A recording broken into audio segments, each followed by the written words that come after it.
Сәлем достар, сіздермен бірге денсаулық зор байлық арнасы. Бүгінгі видеода біз балдың пайдалы әсері жөнінде айтатын боламыз. Сондықтан видеоны соңына дейін көріп, қызықты ақпаратты жіберіп алмаңыздар. Видеоны достарыңызға немесе таныс достарыңызға жіберсеңіздер болады. Оларға да пайдалы болады деген ойдамыз. Олай болса, видеомызды бастайық.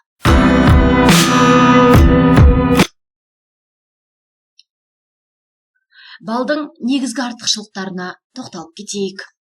Ашық асқазанда балдың қандай пайдасы бар деген сұрақтың жауабын шешпес бұрын, осы табиғи өнімнің жалпы артықшылықтарын ашып көрсетейік. Әртүрлі уақытта ол денені жалпы күшейтуге, тіршілік қабілетін қалпына келтіруге және тонды көтеруге қолданылған. Сонымен қатар бал күйік, қажу және жараларды емдеу үшін өте сәтті қолданыла алады. Бұл сонымен қатар жүрек, бүйрек және асқазан жұмысын жақсартуға көмектесетінін ұмытпағайсыз. Таңертең балдың қандай пайдасы бар? Енді балдың аш қарынға қаншалықты пайдалы екенін және оны қалай қолдануға болатындығын түсіндірейік. Бал суы деп аталатын су халықтың медицинада өте танымал екенін білетін боларсыз. Оны дайындау өте қарапайым. Бұл үшін бір стақан қайнатылмаған суға бір шай қасық осы керемет табиғи өнімді қосыңыз.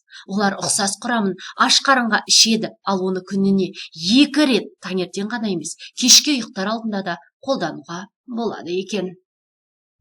Емдік сусын сізге не үшін көмектеседі? Депрессиямен күресуге, ас қорыту жолын жақсартуға, бактериялардан қабынудан және тіпті құрттардан құтылуға, организмдегі токсиндер мен токсиндерді алып тастауға, созылмалы және суық тию ауруларымен күресуге көмектеседі.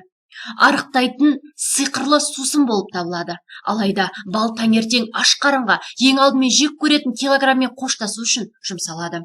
Көптеген адамдар мұның қалай болатынын біледі. Ақыр соңында өнім өте жоғары калориялы және жиі қолданылған кезде тек артық салмақтың пайда болуына ықпал етеді. Оң нәтижеге жету үшін сізге белгілі бір әрекеттер алгоритмін орындау қажет болады. Жоғарыда көрсетілген технологияларды қолданып сусын дайындаңыз. Бірқатар ережелерді сақтау керек екенін ұмытпаңыз. Олай болса, сол ережелерге тоқталайық.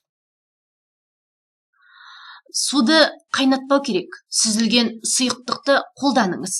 Су сәл жылы болу керек. Ыстық сұйықтықтан аулақ болыңыз. Бұл балдың пайдалы қасиеттерін барынша азайтатынын ұмытпағайсыз. Таңертең тұрғаннан жарты сағат өткен соң және кешке ұйықтар алдында арықтайтын сусынды ішсеңіз болғаны. Таңертең бал сусын ішкеннен кейін қарапайым жаттығуды орындауды ұмытпағайсыз. Қозғалыс белсенді компоненттердің асқазанға тікелей түсуіне көмектеседі, ал бұл біздің басты міндетіміз. Өз салмағын өзгерткісі келетіндерге арналған негізгі ережелерге тоқталайық. Салмақты жоғалтуға арналған оразадағы бал сізге айтарлықтай нәтижелерге қол жеткізуге көмектеседі. Бірақ нәтиже бірнеше күнде емес, өнімді ұзақ жүйелі қолдану нәтижесінде қол жеткізіледі. Біртіндеп нәтиже ең оңтайлы болып табылады, өйткені салмақтың кенеттен төмендеуі және ең күшті төмендеп кету ең күшті стресс болып табылады. Сондықтан да ару кезінде салмақты бірден түсіріп кетуге асықпағаныңыз жөн. Оң динамиканы шоғырландыру үшін міндетті түрде күнделікті тамақтану режиміне назар аударыңыз. Салауатты өмір салтының жалпы ережелерін сақтаныңыз және майлы, калориясыз ас тағамдарды қолданғаныңыз жөн. Әлемде балдың көптеген түрлері бар. Олардың әрқайсысы нағыз табиғи дәрі.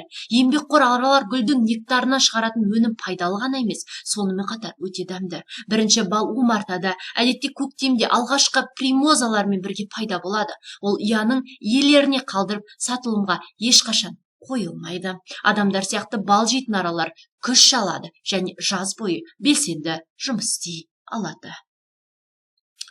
Сатылатын алғашқы бал маусым айының басында жиналады. Біздің елімізде ең танымал сорттар беде, линдер немесе қарақұмық өнімдері болып табылады.